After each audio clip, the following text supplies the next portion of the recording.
The command deck of the Veil Tauren was silent, save for the low hum of stellar engines and the faint chime of sensor sweeps.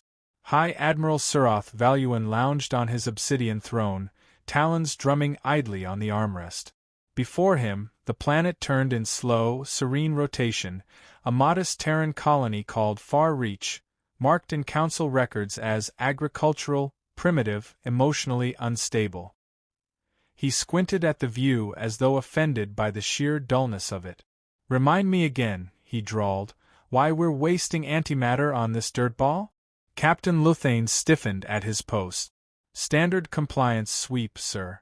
The humans here refused Imperial coding updates and expelled the local education envoy." "Savages," Surath muttered, adjusting his robes. "Let's remind them of civility, shall we?" He raised a claw and made a slicing motion in the air. The order was understood. Orbital weapons blinked awake with quiet menace.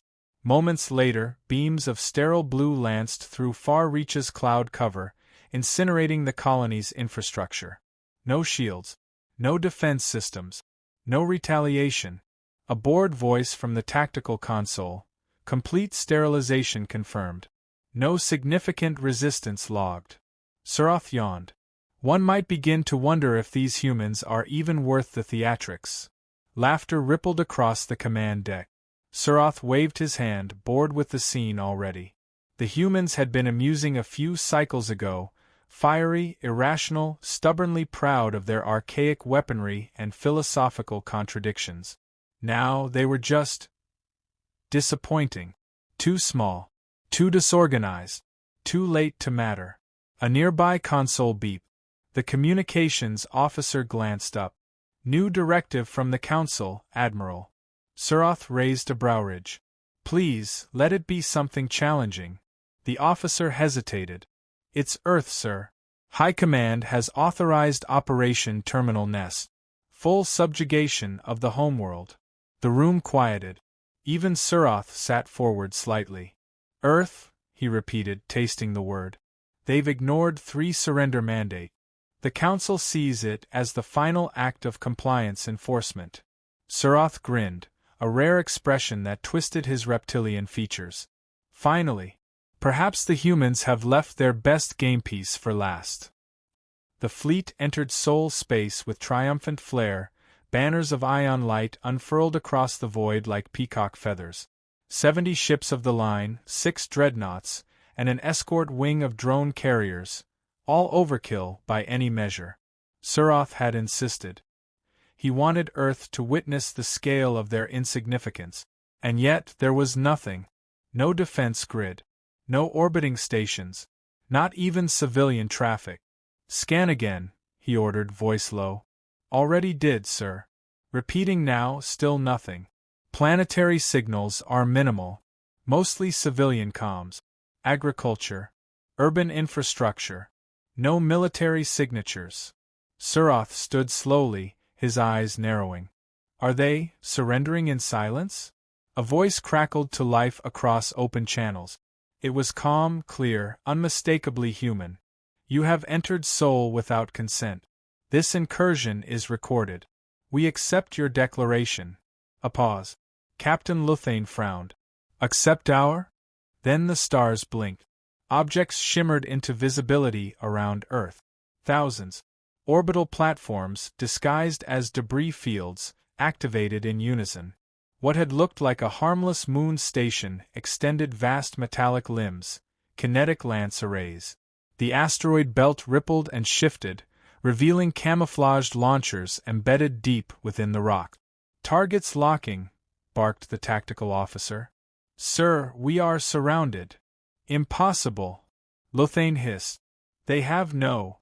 The first lance struck Veil Tauren across its starboard bow. A perfect incision. Then another and another. Within seconds, 3 ships were eviscerated, their hulls unraveling like paper under fire. "Shields are down. Propulsion offline. FTL core is destabilizing." Surath stumbled, clutching the railing. He opened his mouth to give the retreat order, too late. A wave of drones, silent and invisible until now, tore through the formation. some sliced through comms arrays. Others attached to hulls and detonated in precise, calculated bursts. This wasn't an ambush. It was annihilation by design. The Admiral's vision blurred. His ship pitched violently, stabilizers shrieking. On the screen, Earth's surface lit up with what he first thought were cities. Then he realized they were launch signatures. Platforms buried beneath civilian facades, masked behind false readings, hidden under oceans and forests, now revealed their teeth. A final message echoed through the void, transmitted across all frequencies. We have waited long enough. Your overreach is answered. Sol does not fall. Hours passed. The battlefield, once pristine, now floated with twisted wreckage and drifting corpses. Only one ship survived, partially, the Seraphine's Path, a frigate whose core had failed before weapons could discharge. Its commander, Kaith Sull, sat staring at the static feed, hands trembling. The logs had recorded it all. The silence, the calm voice, the unraveling. His eyes drifted to the transmission again. It hadn't been shouted, hadn't gloated. It had simply stated. No anger. Just conclusion. He began to laugh. Not loudly. Not with madness. Just with disbelief. They were waiting, he whispered. They knew. They wanted us to come. He leaned forward and spoke directly to the log. They let us think they were prey. All this time, they waited for us to strike the one place that would break us. Earth was the knife in the sheath, and we grabbed the blade. He looked up, wide-eyed. This war just changed. And we never had a chance. The message was sent to the Council before the transmission died. Before the last human drones arrived to collect the data. And on Earth, deep beneath the icy rock of Antarctica, a room full of quiet strategists sat around a table of flickering holos. One turned to the others and nodded. Phase 1, complete. Begin Phase 2. They're awake now. No celebration followed. No cheers. Only the sound of 1,000 more silent systems coming online. The war room beneath Ether Cradle, Earth's hidden command citadel, was as cold and silent as the ice shelf that masked its existence. No sunlight reached here, only the muted blue glow of hard-light projections and shifting graph. Commander Selene Marik stood at the edge of the main table, arms folded, unreadable as the galaxy reeled. Behind her, hollow footage played on loop, orbital strikes tearing through the galactic Third Fleet, sensor data streaming in from Sol's outer rim, and a heat map of galactic chatter, blazing now with panic, disbelief, and something more fragile, doubt. Selene didn't speak. She didn't need to. Her presence, still, razor-focused, was its own command. A tall, pale officer stepped forward. Commander Jerai Thorne, Earth's leading strategist in psychological operations. His voice carried the crisp tone of someone who'd been waiting too long for someone else to catch up. They've stopped transmitting distress calls, he noted. The Council's fallback fleets are pulling away from the Sol corridor. We haven't fired on them. They're retreating anyway. Selene finally moved, tracing a single finger through the center of a projected map. Her fingertip passed over Council space, still vast but cracking along its edges. The illusion is broken, she said softly. They thought we were children playing at survival. Now they see, our silence was never surrender. Thorne nodded. We've confirmed activation of sleeper arrays in 17 systems. Auto-defense protocols are online. Our colonies never were vulnerable.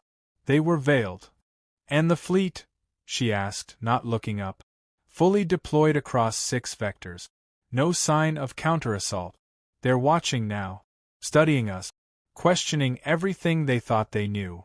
Selene's expression didn't shift, but her voice deepened. Good. Let them stare. Let them feel the weight of every system we lost waiting for this moment. We mourned quietly. Now they will. On a different world, half a galaxy away, the remnants of the High Council gathered in low orbit over Durala's Prime. It was once their showpiece of order, pristine architecture, humming clean energy cores, a symbol of their rule. Now it served as little more than a floating bunker, encased in paranoia. Surath Valuan watched the others argue from a shadowed alcove, arms behind his back, tail coiled in silent disdain. The council chamber, circular and grand, echoed with the fury of frightened tyrants. "They baited us," growled Minister Kezel. "They led us into a trap. This wasn't a defensive act, it was a campaign." "A campaign?" scoffed Lazarna, the youngest among them, his voice sharp with pride and ignorance. "It was a fluke. Psychological warfare. They caught us off guard, fine. But we outnumber them. We have dominion over half the galactic sectors." Surath stepped forward at last, cloak whispering behind him. "Dominion is not control," he said flatly. "Control requires understanding. And we understand nothing." All eyes turned. Lazar's lip curled. "You would have us surrender because of one defeat? I would have us see clearly." Siratha's voice was ice. "This wasn't one defeat. It was the peeling away of every assumption we ever held. The humans didn't improvise. They prepared. They embedded lies inside our data. They manipulated their weakness into camouflage. He activated a data stream, footage from the assault on Earth. Not just the weapons, not the devastation. But something else, the coordination, the timing. No wasted movement. No emotional broadcasting. Only clean, exact execution. Surath let the silence stretch. "This isn't instinct. This is doctrine." Kezel slammed a clawed fist on the table. "You overestimate them. They're fractured, tribal, primitive." "No," Surath interrupted. "They were." He drew closer to the center, letting the footage fade. "But something has changed. Their conflicts hardened them. Their losses sharpened them. They have become something else. And worse, they remember." Lazar spat. "You fear them." "I respect them," Surath replied, eyes narrowing. "And if you had seen what I've seen, you would too." Later, in his private quarters, Surath sat alone with a projection of ancient Terran history scrolling across the air. At first, it was curiosity. Now, it felt more like ritual, witnessing the shape of what he had failed to predict. He watched trenches drowned in mud, skies choked with smoke, bodies burned by sunfire and silence. He watched children trained into killers. He saw leaders rise, fall, and rise again. Nothing about it was clean. Nothing noble. But everything, was driven by the refusal to be broken. A particular sequence caught his eye, footage from a 21st century conflict. Cities shelled. Civilians defiant. A soldier pulling his comrade from rubble while enemy fire rained overhead. And above all that noise, a human voice recorded in an old language, translated, clipped, but haunting. "We do not seek war. But if it finds us, we endure. And if we endure long enough, we win." Surath leaned forward, staring. Not at the war. Not at the carnage. But at the eyes of the people in the frame. Terrified. Bleeding. Determined. He turned off the feed, breath shallow. The silence that followed was louder than the footage. At Ether Cradle, a different silence reigned. Commander Marik stood alone in the observation alcove, watching Earth's curve through armored glass. For the first time in decades, the stars above her did not feel distant, they felt like territory. Like inheritance. Footsteps approached. Thorn again. "They're broadcasting propaganda now," he said, standing beside her. "Claiming Earth is a rogue actor. That we've rebelled." She didn't reply. "But others are listening. We've intercepted comms from 3 neutral systems requesting strategic alignment reviews.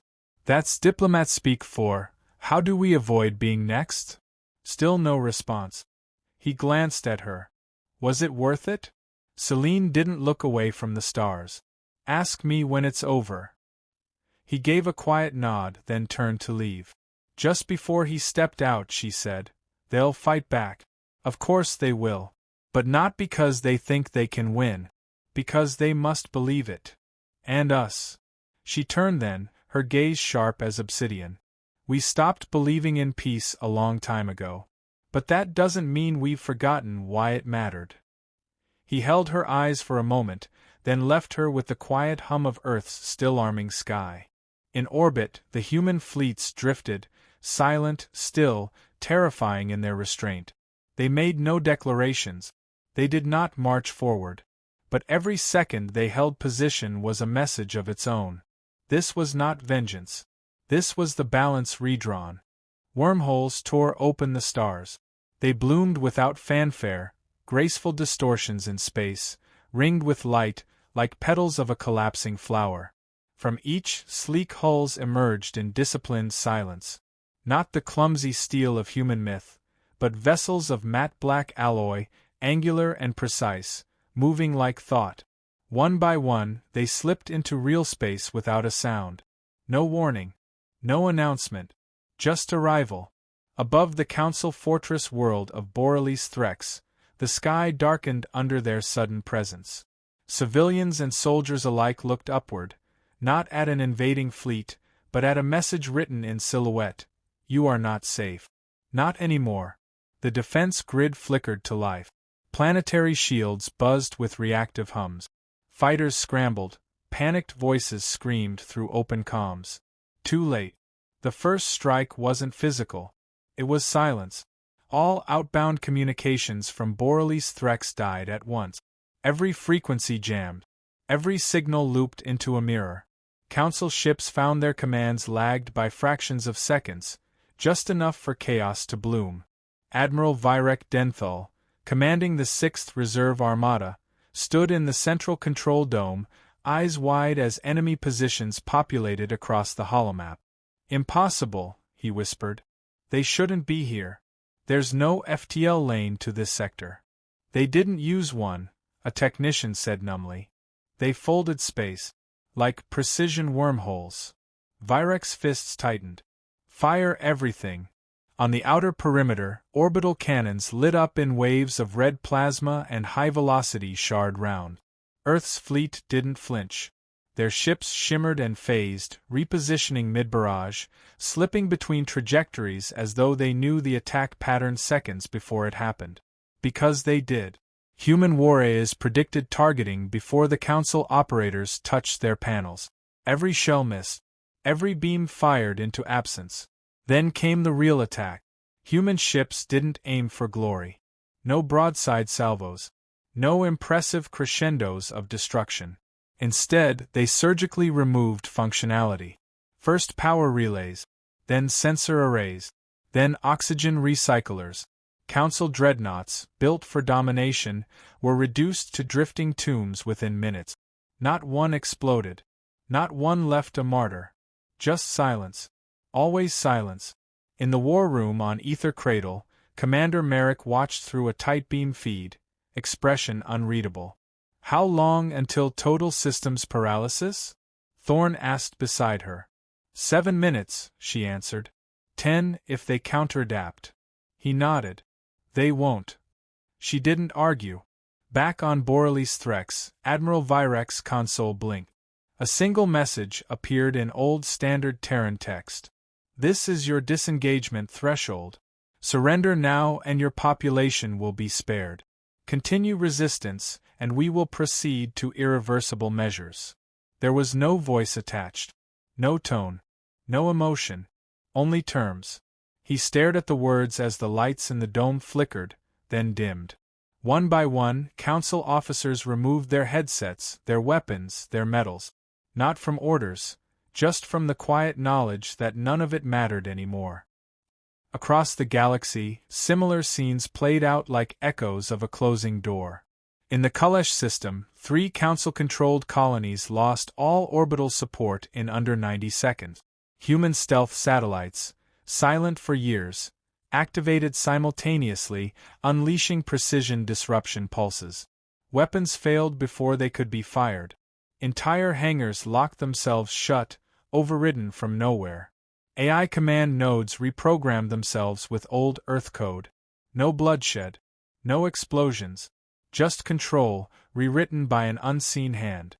In the outer rim of the Thorn Expanse, an autonomous human fleet, no pilots, no command signatures, entered a contested trade lane. They didn't attack. They simply parked, engines idle, hulls gleaming under the twin suns. Council vessels arrived to confront them, only to find their own weapon systems unresponsive. Internal lighting failed. Doors sealed shut. Messages appeared on their internal displays. This is not a blockade. This is a statement. No one fired. There was no need. On council media channels, confusion turned to dread. Footage leaked. Not of destruction, but efficiency. Battles that weren't battles. Systems captured without combat. Planets surrendered before shots were fired. A pattern emerged, horrifying in its consistency. Earth didn't want to conquer. It wanted everyone to understand that it could. Surath Valuan stood at the edge of the council spire on Durala's Prime, watching the evening haze settle over the city. Below, transports fled toward the outer districts. Families clutched their valuables. Soldiers stood like statues, waiting for orders that no longer came. They are not invading, he said aloud, to no one. They are dismantling us. Behind him, Lazarna stepped forward, still dressed in ceremonial robes, though his voice had lost its fire. You wanted to understand them, Lazar said quietly. You watched their wars, their rituals. Tell me, what did you learn? Surath turned slowly. His eyes were haunted, but clear. I learned they are not what we imagined. They are not conquerors. Not saviors. Not monsters. He stepped forward, the wind catching his cloak. They are survivors who finally realized no one was coming to save them. Lazar looked away. Then we are finished. No, Surath said. We are replaced. In the aftermath of Borele's Threx, the Galactic Council held no emergency session. There was no quorum, no structure. Communication networks had collapsed, not from attack, but from refusal. No system wanted to be the next to resist. Delegates didn't resign. They vanished. Council banners were taken down, not by human hands, but by the worlds beneath them. Back on Earth, Marik stood once more in the dark command deck, arms behind her back, eyes on the map of the stars. Where once red marked threat and blue marked friendly, now the galaxy glowed pale silver, neutralized, not conquered. A kind of imposed quiet. Thorn entered behind her. 17 systems have requested diplomatic envoy access. 2 more worlds have declared themselves Terran protectorates. Marik didn't speak. He tried again. We did it. She turned finally. We started it. Then the stars flickered again, new signals from deep space, unknown origins. Not human. Not council. Not yet mapped. She stared at them, unblinking. We changed the rules, she whispered. Now we'll see who was paying attention. The corridors of the former council spire on Durala's Prime were quiet now. Once filled with the low thrum of command traffic, envoys, guards, and self-importance, they had been stripped of their regalia, their purpose, and their pretense. Soft Terran lighting lined the walls now, no more gleaming banners or imperial fanfare. Just calm, clinical light. A new age didn't arrive with a parade. It walked in on quiet boot. Surath Valuan walked those halls for the first time in weeks as a free man. Or perhaps something else. He wasn't escorted by guards, nor was he followed by drones. He was simply expected. At the chamber entrance, 2 Terran officers stood in matte gray, emotionless save for the nod of respect one offered as the doors hissed open. Inside stood Commander Selene Marik. She was taller in person than he remembered from the projections, lean, still, and unreadable, dressed not for ceremony but function. The room around her was modest. No throne, no dominating presence. A long desk, 2 chairs, a small globe of earth suspended in quiet rotation between them. Surath remained standing. I assume this isn't an execution, he said, tone brittle with irony. Marik's reply was unhurried. We don't waste brilliance. That was your council's way. He raised a brow. And yours. We study. We adapt. And we offer terms before we force them. She gestured toward the second chair. He sat. I have read your analysis reports, she continued. You were the first to warn them. The only one to believe we were more than reactive. That matters.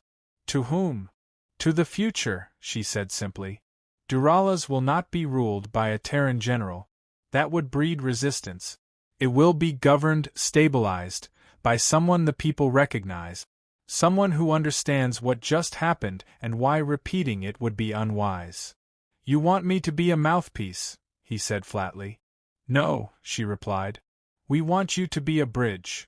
He looked at her long and hard, searching for a lie, a trap, a condescending smile. But there was only stillness. I destroyed your colonies. You destroyed the ones we marked, she said without emotion. The real ones were never seen. You taught us the value of appearing broken. He leaned back. You're not what I expected. No one is, she said. Silence stretched between them. Then he said, and if I refuse? Marik's expression didn't change. Then we find someone else. Slowly. Clumsily.